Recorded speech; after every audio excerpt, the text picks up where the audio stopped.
Et nous allons accueillir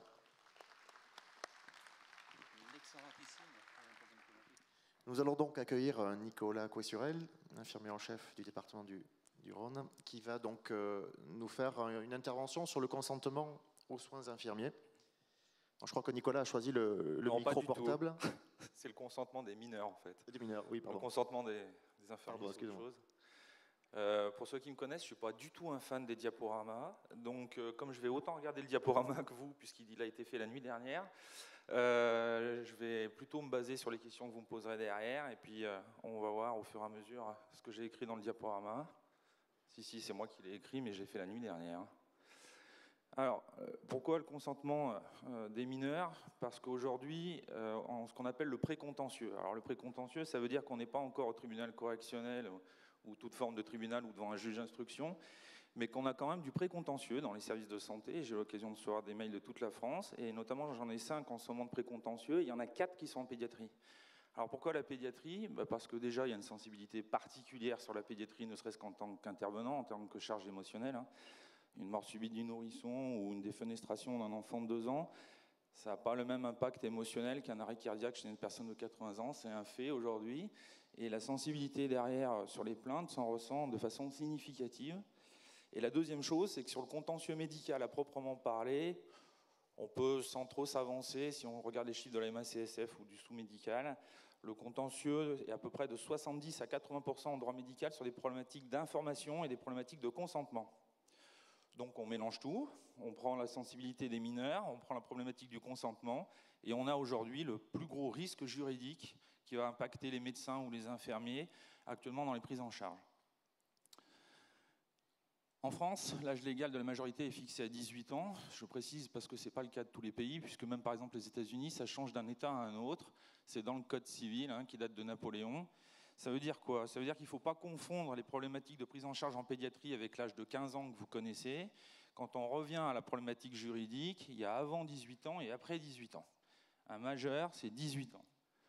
Que les choses soient bien claires là-dessus. Un enfant de 15 ans, de 16 ans, de 17 ans ou de 12 ans, c'est la même problématique juridique. Un enfant, c'est quoi? C'est classé dans la hiérarchie des normes au niveau juridique. Vous avez 4 types de personnes. Vous-même, vous en êtes 2 sans le savoir. Vous êtes une personne physique de droit privé. Ça veut dire qu'effectivement, si vous portez plainte contre votre voisin à titre personnel, vous êtes une personne physique de droit privé, vous allez devant des tribunaux privés. Si vous faites une intervention en tant qu'infirmier pompier ou médecin pompier, vous êtes une personne physique de droit public. Ce n'est plus les mêmes règles de droit, ce n'est plus les mêmes textes. C'est d'abord le fonctionnaire que vous êtes, ou l'agent public, ou le représentant du SDIS. Vous n'êtes plus traité de la même manière juridiquement.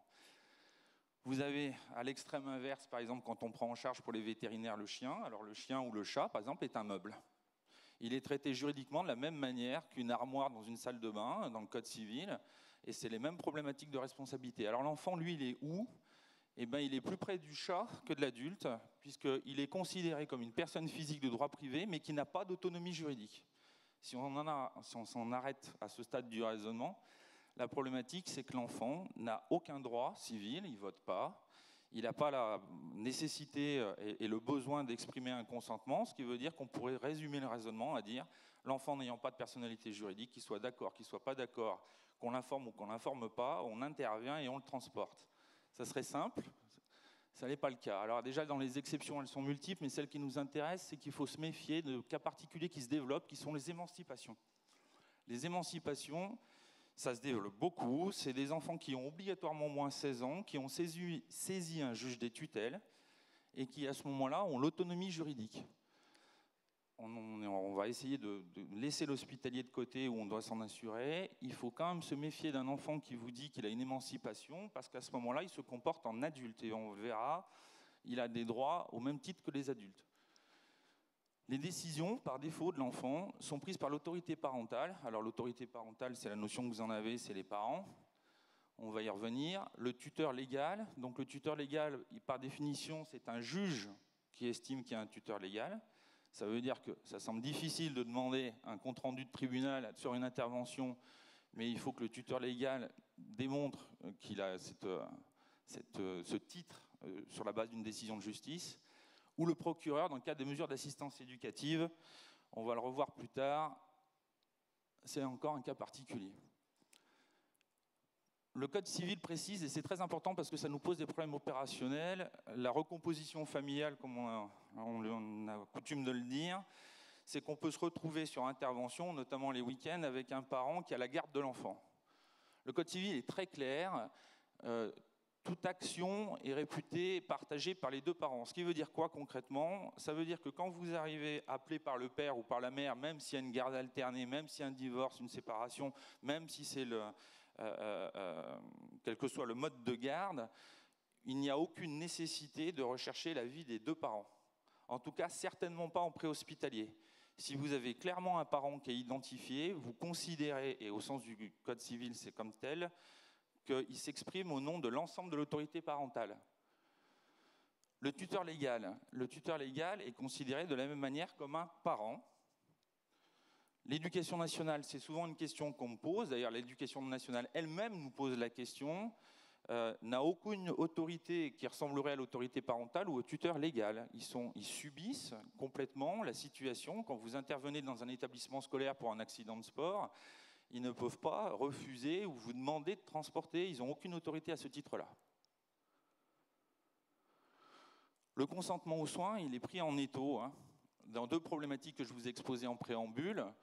Il ne peut pas être dissocié de l'information préalable et surtout, il a été traité, et chance pour nous, par la loi du 4 mars 2002 qu'on appelle la loi Kouchner, parce que juste entre les années 2000 et 2002, le contentieux a littéralement explosé. Il y a eu 670% d'augmentation sur le contentieux dans cette période-là, notamment sur les problèmes d'information et de consentement. Tous ceux qui sont en l'ordre doivent connaître le problème.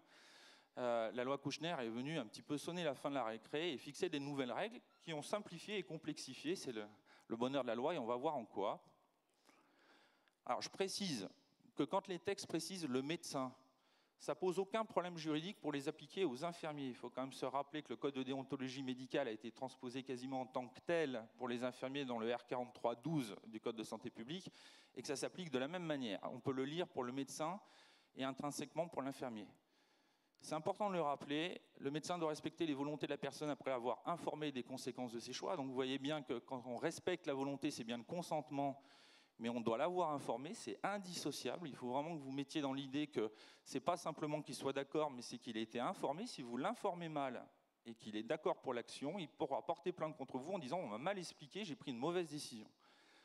Si la volonté de la personne de refuser ou d'interrompre un traitement met sa vie en danger, c'est souvent une question qu'on me pose, mais s'il va mourir devant nous, donc vous voyez que c'est précisé dans la loi Kouchner, le médecin doit tout mettre en œuvre pour le convaincre d'accepter les soins indispensables. Effectivement, c'est mieux de le marquer, mais néanmoins, même quand le pronostic vital est engagé, et je fais la transposition, si le parent, vous avez un enfant qui est en détresse vitale, si on s'arrête à ce stade-là, même si le pronostic vital est engagé, aucun acte médical ni aucun traitement ne peut être pratiqué sans le consentement libre et éclairé de la personne, et ce consentement peut être retiré à tout moment. Je suis désolé pour les textes, mais par définition, c'est un peu juridique. Là, le 41-27, que ce soit bien clair, c'est le code de déontologie médicale. Donc l'article 36 dit que, je vois que j'ai un problème de mise en page, le consentement de la personne examinée ou soignée doit être recherché dans tous les cas. On va directement voir ce qui nous intéresse. Lorsque le malade est hors d'état d'exprimer sa volonté, le médecin ne peut intervenir sans que ses proches aient été prévenus et informés. Vous voyez que c'est récurrent, sauf urgence et impossibilité. On va y revenir puisque tout va se jouer là-dedans. Les obligations du médecin à l'égard du patient lorsque celui-ci est mineur, de manière protégée et considéré de la même manière, sont définies dans l'article 42. Et l'article 42 dit qu'un médecin est appelé à donner les soins à un mineur, lorsqu'il est amené à donner les soins à un mineur ou à un majeur protégé, doit s'efforcer de prévenir ses parents ou son représentant légal et obtenir leur consentement. On voit qu'on tourne en boucle, et la boucle, il y a quoi dedans? L'information, le consentement, même si le pronostic vital est engagé. La seule chose, c'est que quand on a un mineur, on doit aller rechercher le consentement et on doit donner l'information aux parents. Les L1111, il y en a 3, vous inquiétez pas, après il n'y aura plus de texte. Les L1111, c'est ceux qu'il faut connaître, c'est ceux de la loi Kouchner qui définissent toutes les problématiques de secret médical, de personnes de confiance et de consentement. Le consentement du mineur ou du majeur sous tutelle, c'est la même chose, doit être systématiquement recherché s'il est apte à exprimer sa volonté et participer à la décision. Ça veut dire que le mineur, même si il ne peut pas tout seul refuser un transport ou des actes médicaux, on est obligé, au sens de la loi Kouchner, de quand même l'informer On ne le traite pas comme un meuble, au sens du Code civil. On doit l'informer de ce qu'on fait et on doit s'enquérir de son avis. Ça a l'air assez bête, présenté comme ça, puisque concrètement, on fera ce qu'on voudra derrière. Il n'empêche que si l'enfant derrière n'a pas été informé de ce qu'on lui fait, il pourrait s'en plaindre. Donc ça suppose, on vous l'apprend, notamment dans les écoles d'infirmiers et les médecins, qu'on explique les soins qu'on pratique sur les mineurs. Ce n'est pas simplement un vœu pieux, c'est une nécessité légale.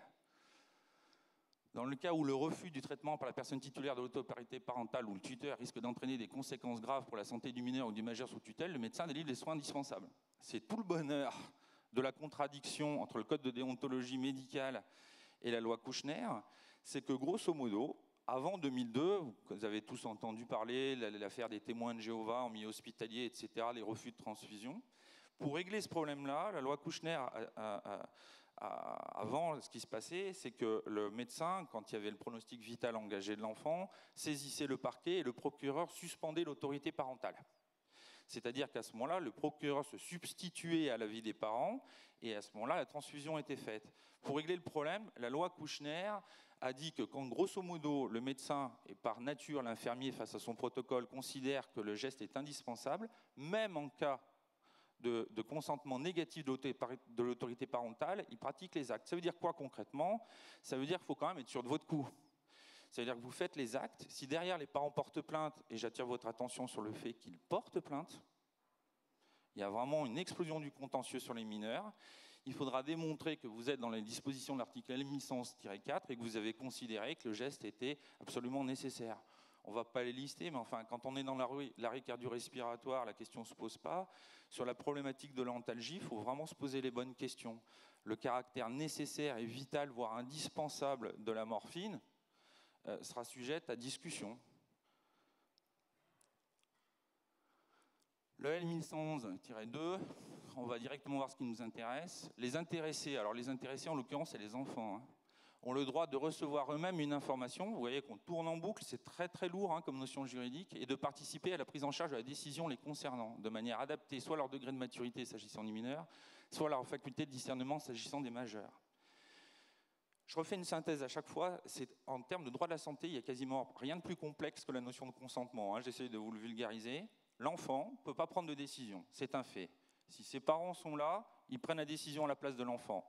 Si on estime que le pronostic vital est engagé, on peut saisir le procureur, mais on peut aussi pratiquer les actes. Posez-vous la bonne question à chaque fois. Vous justifierez a priori. Mais la loi Kouchner, en contrepartie, rappelle, et il rappelle encore une fois, que l'enfant doit être informé comme un majeur qui doit participer à sa prise en charge, même si derrière, il n'a pas le pouvoir de décision. Et c'est même précisé qu'il faut qu'il comprenne ce que vous lui dites. C'est son degré de maturité. Troisième texte, et c'est le plus difficile, par dérogation au Code civil, donc la loi elle-même reconnaît qu'elle a des difficultés d'articulation avec le Code civil, c'est moi qui ai rajouté acte lourd, l'acte lourd c'est l'acte chirurgical. Le médecin peut se dispenser d'obtenir le consentement du ou des titulaires de l'autorité parentale sur les décisions médicales à prendre lorsque le traitement ou l'intervention s'impose pour sauvegarder la santé d'une personne mineure, dans le cas où cette dernière s'oppose expressément à la consultation du ou des titulaires de l'autorité parentale. Alors, je traduis. Vous pouvez vous dire, mais il répète. Non, c'est pas moi qui répète, c'est bien les textes qui répètent. C'est pour dire que c'est vraiment des notions lourdes. Donc, il répète qu'effectivement, quand c'est absolument nécessaire, sauf que là, il dit soit indispensable, mais il dit sauvegarder la santé. Par contre, ce qui est assez nouveau, c'est que dans le cas où cette dernière s'oppose expressément à la consultation du titulaire de l'autorité parentale, c'est que la loi Kouchner, la stupéfaction générale, a introduit un droit du mineur à s'opposer à l'information des parents. Il y a eu énormément d'écrits par les juristes. Ça veut dire quoi? Que l'enfant, sur votre intervention, peut dire « je ne veux pas que mes parents sachent ce qui se passe ». C'est son droit le plus strict. Il n'y a pas de notion d'âge, il n'y a pas de notion de contexte. Si l'enfant a notion de ce droit et qu'il vous dit « je ne veux pas qu'on informe mes parents », ça s'impose à nous. Alors, ce qu'il faut retenir. L'adulte, pour que les choses soient dites, l'information doit être juste et loyale, c'est les termes, et adaptée au niveau de compréhension de l'intéressé. Si on informe quelqu'un et qu'on lui parle d'épistaxis et de risques d'hématome sous-dural et que concrètement ils ne comprennent pas et qu'ils vous autorisent à faire les actes, c'est invalider le consentement. Il est ce qu'on appelle vicié. D'accord ? C'est simple. Pour l'adulte, le consentement est obligatoire, sauf s'il est dans le coma ou inconscient. Pourquoi? Parce que la notion d'urgence et l'impossibilité d'avoir son consentement fait qu'on ne va pas attendre de le sortir de son coma. D'accord? Donc là, effectivement, on fait ce qu'on veut, grosso modo, on fait ce qu'on a à faire. Mais s'il est en état d'exprimer, même si son pronostic vital est engagé, il n'y a pas de discussion, c'est non. Je rappelle quand même, on ne va pas faire les HO ou les HDT, mais que grosso modo, la loi de juin 90 sur la HO-HDT sont la seule possibilité pour s'opposer au consentement d'un adulte. Ce qui me fait rebondir sur le fait qu'un mineur ne peut pas être mis en HO ou en HDT. La notion d'urgence, il faut qu'elle soit caractérisée, je rappelle, l'antalgie, toutes les problématiques, ou l'impossibilité de recueillir l'avis des proches. Alors, on va la faire simple. En préhospitalier, grosso modo, on ne va jamais chercher ni les parents, ni les proches, ni quoi que ce soit, c'est quand ils sont là. S'ils sont là, ils ont leur mot à dire, vous gardez quand même la décision finale, mais vous êtes obligé de les entendre. Le mineur, évidemment, c'est ce qui nous intéresse. Quand le mineur est tout seul conscient ou quand il est inconscient, vous l'aurez compris, grosso modo, quand il est inconscient, vous faites votre intervention. Quand il est conscient, vous devez l'informer. Il faut qu'il comprenne, qu'il participe à sa prise en charge et vous faites ce que vous avez à faire. Et si vous devez le transporter, vous le transportez. Ce qui nous intéresse, c'est quand les parents sont là. Alors, les parents, c'est les textes, doivent aussi avoir une information juste, loyale, claire et précise. C'est les textes, vous voyez que c'est très précis, pour éclairer leur décision. Le caractère indispensable et urgent permet aux médecins, je vous rappelle, c'est opposable aux infirmiers de se soustraire au refus éventuel. D'accord ? Depuis 2002, on n'a pas vraiment de remise en cause. Il y a eu des plaintes, mais il n'y a pas de remise en cause de la décision du médecin. En cas de refus persistant, malgré tout, refus persistant, dans la vraie vie opérationnelle que vous vivez, vous et moi, c'est le père qui va vous casser la gueule si vous touchez son enfant. C'est ça le refus persistant. Eh bien, vous avez toujours la possibilité de saisir le parquet, alors en termes pompiers, c'est par le CODIS, qui à ce moment-là peut suspendre l'autorité parentale ou du tuteur légal à titre conservatoire et se substituer au titre des mesures d'assistance éducative. En gros, il vous donne le feu vert pour faire ce que vous avez à faire. En l'absence de l'autorité parentale, je vous rappelle qu'on a des contentieux là-dessus. Les pompiers, l'infirmier, le médecin n'ont pas à rechercher les parents. Vous, s'ils sont là, vous les entendez, vous les informez. S'ils ne sont pas là, vous faites ce que vous avez à faire. L'hôpital va gueuler. Parce que lui, par contre, à partir du moment où il va, par exemple, il y a une indication chirurgicale, il va être obligé d'avoir un consentement écrit. Je ne le développe évidemment pas ici, mais il ne l'aura pas. C'est à l'hôpital de rechercher les parents, c'est à l'hôpital de rechercher le tuteur légal et c'est à l'hôpital d'obtenir le consentement écrit. Donc nous, on fait avec ce qu'on a. Les parents sont là ou ne sont pas là. Quand le mineur s'oppose à l'information des parents, vous avez vu que c'est un petit peu probablement la notion la plus importante d'aujourd'hui. À ce moment-là, on informe l'hôpital que nous, on a pris connaissance que l'enfant s'oppose à ce qu'on appelle les parents. La limite, c'est que de toute façon, l'hôpital ne pourra pas faire d'intervention chirurgicale sans appeler les parents. Je rappelle juste que les actes bénins ne nécessitent pas la recherche du consentement. Je précise, ne nécessitent pas la recherche. Ça veut dire que si on revient sur l'antalgie, comme je disais tout à l'heure, si les parents ne sont pas là, il n'y a pas de problème pour l'antalgie. Si les parents sont là, c'est leur décision qui s'impose à vous. Et ils peuvent refuser. Seuls les actes lourds chirurgicaux ayant intrinsèquement un risque supposent l'accord explicite des parents. C'est pour ça que l'hôpital pourra vous faire la gueule quand vous transportez un mineur et que vous n'avez pas le consentement des parents. Parce que eux, alors c'est un décret de 78, mais il est indiqué expressément que tout acte avec un risque ou tout acte lourd, par nécessité, c'est pour ça d'ailleurs que la majorité d'entre vous sont des parents, vous avez donné à l'école une autorisation d'opérer, qui ne vaut rien, accessoirement juridiquement. Mais c'est pour anticiper ce risque-là. À aucun moment, nous, on fait signer quoi que ce soit à des parents qui autorisent à opérer. On est bien dans une problématique hospitalière. Donc pour la faire simple, le majeur, vous devez l'informer, le convaincre et s'incliner face à son refus. Le mineur, le majeur protégé, le mineur, vous devez l'informer. On n'a pas spontanément l'idée, ou en tout cas on pense bien faire en lui expliquant qu'on va le piquer, etc. Mais c'est une base juridique. Le majeur, et notamment les parents, doivent être informés aussi. On informe l'autorité parentale à partir du moment où elle est là, sauf si le mineur s'y oppose expressément. Là, je pense aussi que c'est une nouvelle notion pour beaucoup d'entre nous. Mais la loi Kouchner s'oppose au code pénal et au code civil et dit que concrètement, si les actes sont indispensables, on peut malgré tout intervenir malgré le refus des parents. Je suis dans le bon timing ou j'ai complètement débordé? C'est bon? Bon. Les jurisprudences, je vous les passe vite, mais c'est pour plutôt vous rassurer. Vous voyez tous qu'elles frôlent la loi Kouchner, hein, c'est ce que je vous disais, mais elles sont toujours opposables. Grosso modo, je vous l'ai dit, ça avait explosé juste entre 2000 et 2002. Le juge rappelle quand même que grosso modo, on peut se passer du consentement, on peut même aller contre un refus de soins quand la vie de la personne est en jeu. Attention à vos protocoles, attention aux médecins. Est-ce que vraiment on est en train de sauver quelqu'un ? Ou est-ce qu'on est en train de faire des soins nécessaires, mais on n'est pas dans le pronostic vital? Il ne doit exister aucune alternative thérapeutique. Les actes accomplis doivent être indispensables à la survie du patient et proportionnels à son état. On est quand même dans du lourd. Hein. Je veux dire par là, si le parent ne veut pas que vous passiez de la morphine alors que son enfant a une fracture de poutre-au-col et qu'il hurle de douleur, vous n'êtes pas dans les conditions que le juge a acceptées. Hein. Et on considérera que vous vous êtes opposé à un refus de soins. Et vous avez une chance sur 2 que les parents portent plainte. Hein. Les juridictions administratives, vous voyez qu'on est à 2002, c'était vraiment très tendu. Hein. Voilà. Il faut toujours convaincre un patient d'accepter les soins. Il y a quand même quelqu'un qui a trouvé le moyen de refuser des soins et dire qu'on n'a pas essayé de le convaincre. Hein. Ça a été considéré comme recevable. Et l'acte, on le rappelle encore, là c'est les juridictions et privées et publiques qui rappellent toujours que l'acte est indispensable à la survie et proportionné à son état. L'obligation d'information qui est étroitement liée, d'accord, n'est pas indispensable en cas d'urgence ou d'impossibilité ou le refus du patient d'être informé. Parce qu'on a des patients qui ne veulent pas être informés. C'est un peu embêtant pour les juristes, c'est ce qu'on appelle le renversement de la charge de la preuve. Le pire, c'est que si vous êtes attaqué, ça sera à vous de prouver que vous avez bien informé le patient. Ça serait bien d'avoir des témoins. Ça sera à vous de démontrer que vous avez bien expliqué correctement en fonction du niveau de maturité et de discernement. Cette preuve doit être apportée par tout moyen. Remplissez correctement vos fiches bilan s'il fallait encore vous en convaincre. Ça sera un document saisi. Ayez des témoins qui eux-mêmes comprennent. Prenez pas un gendarme qui n'est pas dans le milieu médical, mais bien quelqu'un qui comprend de quoi vous parlez, pour démontrer que vous avez bien donné l'information. Et vous voyez les dates, hein, encore 2000. Hein. Voilà, j'espère que ce n'était pas imbuvable.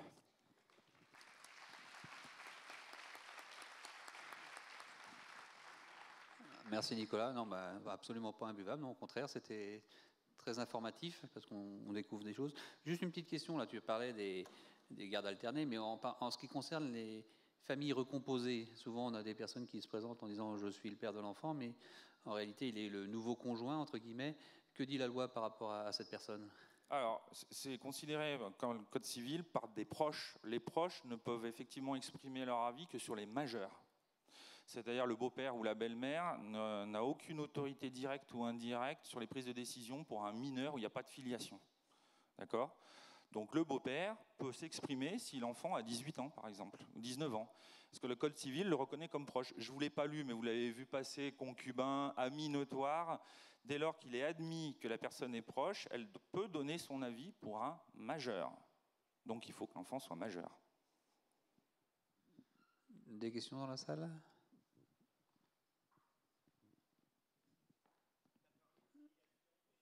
Oh, je t'entends pas. Attendez,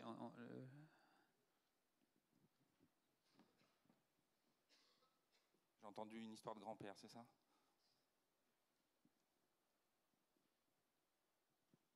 Tu as parlé de filiation, mais donc les grands-parents, ils peuvent faire quelque chose ?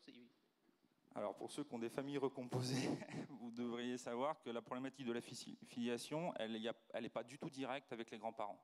Elle se fait à travers les parents. Donc ça veut dire qu'un grand-père ou une grand-mère d'un petit-fils, effectivement ça pourrait être le week-end chez les grands-parents, hein, n'a aucune autorité légale directe ou indirecte, ni oralement, ni par consentement écrit. J'ai répondu à ta question ? Oui. Et ensuite, tu parles, l'hôpital doit rechercher le consentement obligatoirement des parents. Est-ce que c'est valable pour les services d'urgence où on est souvent, si c'est vraiment vital, quasiment dans la même problématique que le préhospitalier ? Alors, l'hôpital a le même respect des règles qui sont l'urgence et l'impossibilité d'obtenir le consentement. Ça veut dire quoi concrètement ? Ça veut dire, oui, l'hôpital, il y a eu un procès là-dessus. Hein. Il faut que l'hôpital démontre qu'il a cherché à trouver les parents. C'est-à-dire que, je me rappelle dans les attendus en question, dans les attendus, ils ont écouté les messages du répondeur de l'hôpital qui laissait un message aux parents en disant « votre fils est hospitalisé, on essaye d'obtenir votre accord, mais vu la notion d'urgence, on va être obligé d'y aller ». Ça veut dire qu'on est bien d'accord effectivement, on peut opérer à partir du moment où on n'arrive pas à avoir le consentement des parents, mais il faudra démontrer en cas de plainte qu'on a cherché à les trouver.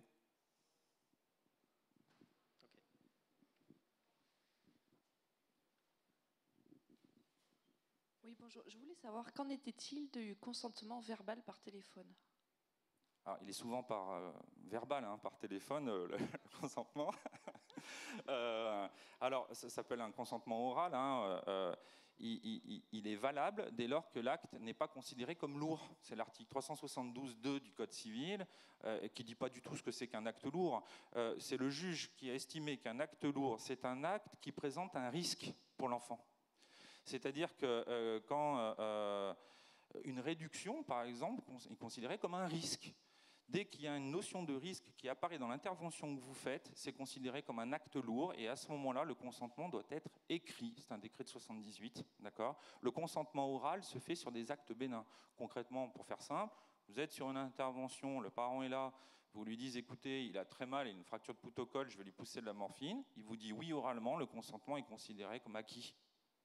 Par contre, quand on arrive derrière, si un médecin du SMUR arrive et dit « je vais réduire la fracture », dans la théorie juridique, il devra l'écrire.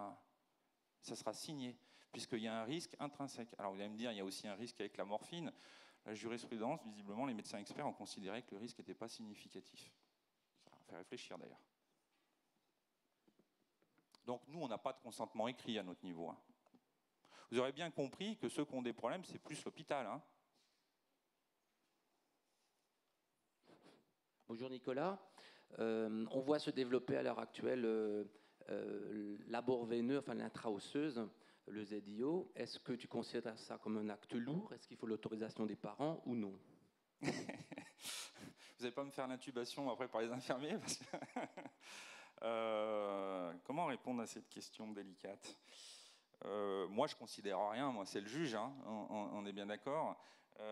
Sur l'intra-osseuse, il y a une notion de... Le Code civil, c'est l'article 16 hein, du Code civil, donc vous voyez que c'est au tout début du Code civil, considère qu'il ne faut pas porter atteinte à l'intégrité corporelle de qui que ce soit. D'accord? En posant une voie veineuse, on porte atteinte à l'intégrité corporelle. C'est une violation de l'article 16 du Code civil, mais sauf que nous, c'est prévu dans les textes, le R4311 du Code de santé publique. D'accord? L'intra-osseuse, elle n'est pas dans le R4311 du Code de santé publique. Donc on revient à l'article 16 du Code civil. Et c'est quand même une infraction de l'intégrité corporelle, on va dire, qui est assez significative. Enfin, d'accord ? Je pense que juridiquement, c'est assez instable. Et que si vraiment on avait quelqu'un qui avait un avocat qui s'y connaît bien en droit de la santé, il invoquerait l'article 16 du Code civil en disant qu'on a porté atteinte à l'intégrité physique de l'enfant de façon significative. Et je pense que ça mérite encore d'y réfléchir sur le plan juridique. J'ai répondu à ta question, Marc. Juste un c'est petit pas complément stable juridiquement. Un petit complément pour rajouter quelque chose à ce qu'a dit Nicolas. Le site de la Gironde a déposé un protocole de coopération auprès de l'HAS sur la PIO. Actuellement, le dossier est bloqué à l'HAS justement pour le problème de consentement éclairé. L'HAS exige le consentement éclairé de la victime pour qu'un infirmier puisse mettre en place une PIO. Donc le blocage à l'HAS est uniquement juridique et n'est pas médical du tout. Mais ça nous pose problème. Donc on a une visioconférence la semaine prochaine avec l'HAS pour essayer de débloquer la situation. Mais pour l'heure actuelle, il bloque le dossier pour le problème du consentement éclairé et surtout sur quelle suite donner si l'infirmier n'arrive pas à poser la PIO, puisqu'on ne la pose pas en première intention, enfin, sauf dans le cas de la pédiatrie, mais que va-t-il se passer? Quelles seront les mesures conservatoires que l'on pourra mettre en place si on ne peut pas non plus mettre la PIO et qu'on n'a bien sûr pas pu mettre en place la voie veineuse périphérique? Donc ce sont les deux questions qui bloquent actuellement.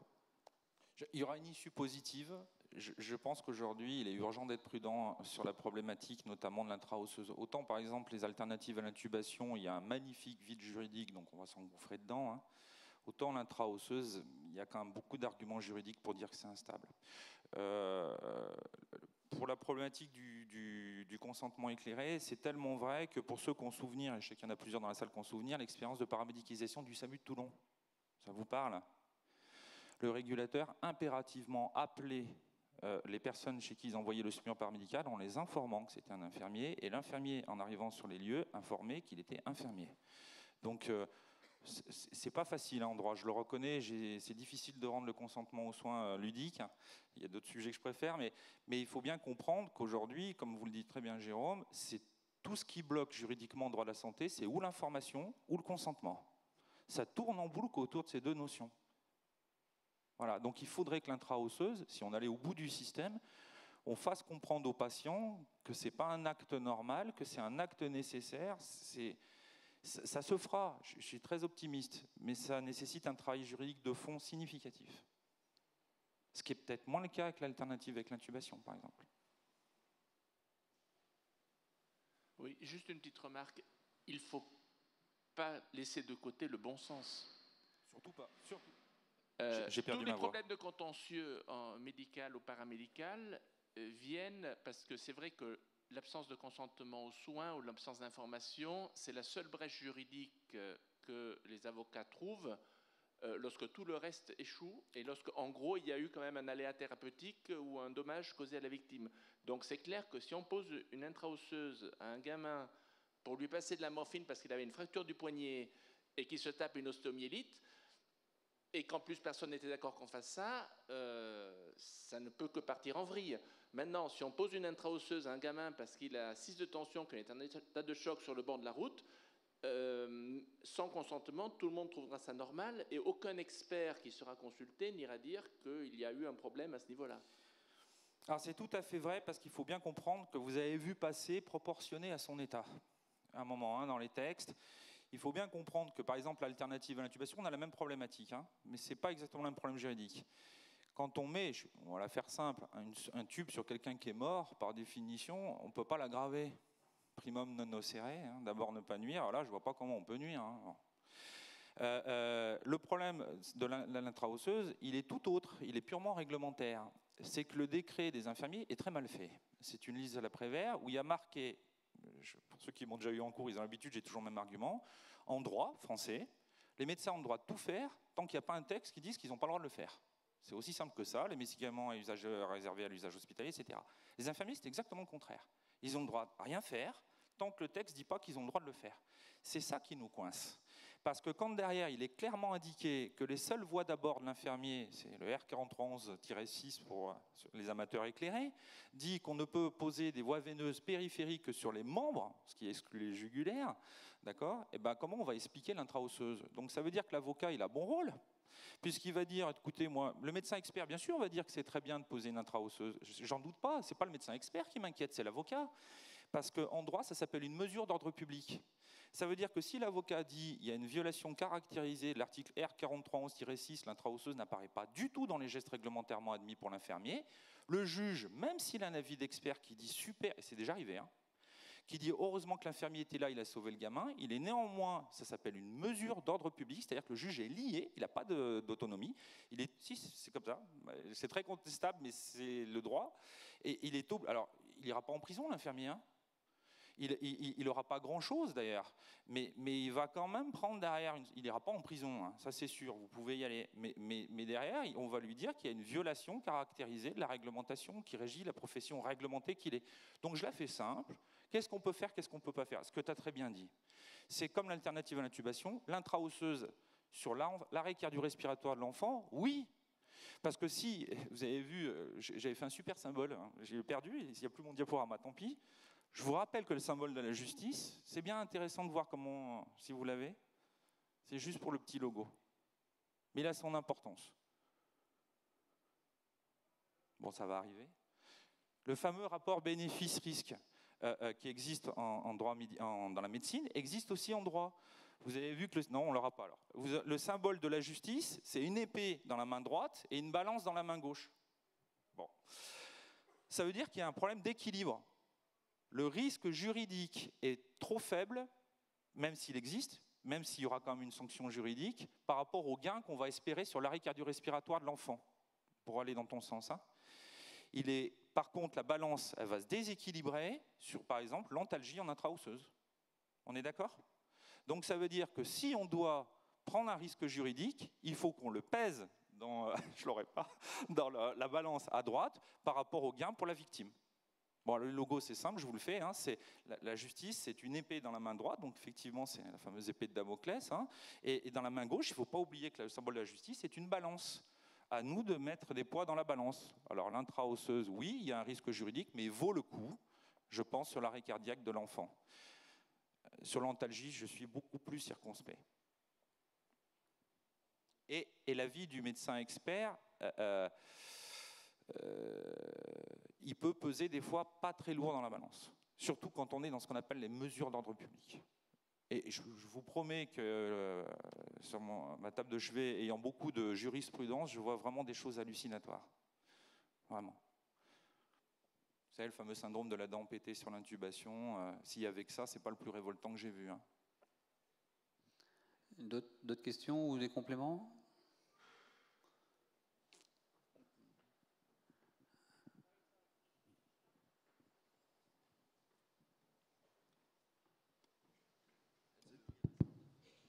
Mais encore une fois, le problème de la dent pétée sur l'intubation, c'est juste parce que quand le patient il va chez le dentiste et qu'il reçoit une note de 2 000 €, il n'est pas content de devoir payer les 2 000 €. C'est pas du tout, il attaque jamais parce qu'on a cassé une dent dans une situation d'urgence. Il attaque parce que globalement après il a un préjudice financier sur lequel personne n'a trouvé de solution. Et que la seule solution qu'il a, c'est d'attaquer l'opérateur. Allô ? Merci de le dire, puisque j'ai beaucoup de mal à expliquer une jurisprudence aux pompiers de quelqu'un qui a porté plainte sur un massage cardiaque parce que les côtes ont été pétées et que la personne a été rappelée. Il y a deux types de plaintes. C'est très simple. Hein. Il y a la plainte que tu viens de décrire qu'on appelle la plainte civile, c'est-à-dire que c'est un moyen de faire payer l'assurance. C'est aussi simple que ça. Il n'empêche que la plainte existe. Il n'y a pas de peine de prison derrière, mais on a quand même... J'ai discuté avec beaucoup de médecins qui ont subi des plaintes qu'on appelle civiles. C'est quand même assez fastidieux pour le vécu du médecin qui se dit « mais moi je ne comprends pas, les pompiers en question, ils font un massage cardiaque, ils ramènent l'artisan les attaque en civil, donc ils ont du mal, il faut quand même expliquer. » En l'occurrence, ça leur a été expliqué. Pourquoi ils étaient qu'un vecteur en fait pour pouvoir permettre à cet artisan qui perdait 3 mois en fait d'indemnisation, que ça permettait à l'assurance du SDIS de l'indemniser. Donc les pompiers ont compris, mais sur le moment, quand on vous dit vous venez de faire un massage cardiaque ou vous venez de ramener un enfant d'un arrêt cardiaque et vous apprenez 3 jours après, vous êtes convoqué parce qu'on porte plainte, les parents portent plainte, il faut accuser le coup quand même. Hein. Il y a besoin de pédagogie pour expliquer, vous inquiétez pas, au contraire, vous allez rendre service aux parents qui n'ont pas de revenus. Voilà. Et donc du coup, vous allez faire payer l'assurance du SDIS qui survivra, hein, on est bien d'accord. Et puis il y a la plainte pénale. La plainte pénale, c'est souvent, soyons clairs, la volonté de sanctionner l'opérateur. La pénale est assez minimisée. Le risque civil, il ne faut pas croire non plus qu'il n'est pas traumatisant. Même s'il y a une notion d'indemnisation, une procédure civile, c'est 2 à 3 ans. Et ça reste quand même des convocations et des saisies de compte rendu d'intervention et pourquoi, comment vous avez fait ça, etc. Donc, je le redis de façon synthétique, puisque vous insistez sur l'intra-osseuse. L'intra-osseuse, ce n'est pas stable, il faut le dire, ce n'est pas réglementairement validé. Est-ce qu'il ne faut pas le faire? Non. Si on part du principe qu'on est... Ah, formidable, merci beaucoup. Le voilà, vous voyez l'épée à droite et vous voyez la balance à gauche. Donc la balance là, c'est celle qui nous intéresse. Cette balance-là, c'est que concrètement, vu le faible risque juridique, concrètement d'un parent, il ne vous attaquera pas en pénal, et concrètement derrière, en termes d'indemnisation, je ne vois pas bien vers quoi on va aller, mais ça pourrait arriver, on peut se permettre d'aller contre la réglementation parce que le risque est faible vu l'intérêt et le peu de risque de plainte qu'on a derrière, sur l'arrêt cardio-respiratoire de l'enfant. C'est plus clair ? Bien, merci Nicolas. Donc, on va clore cette session.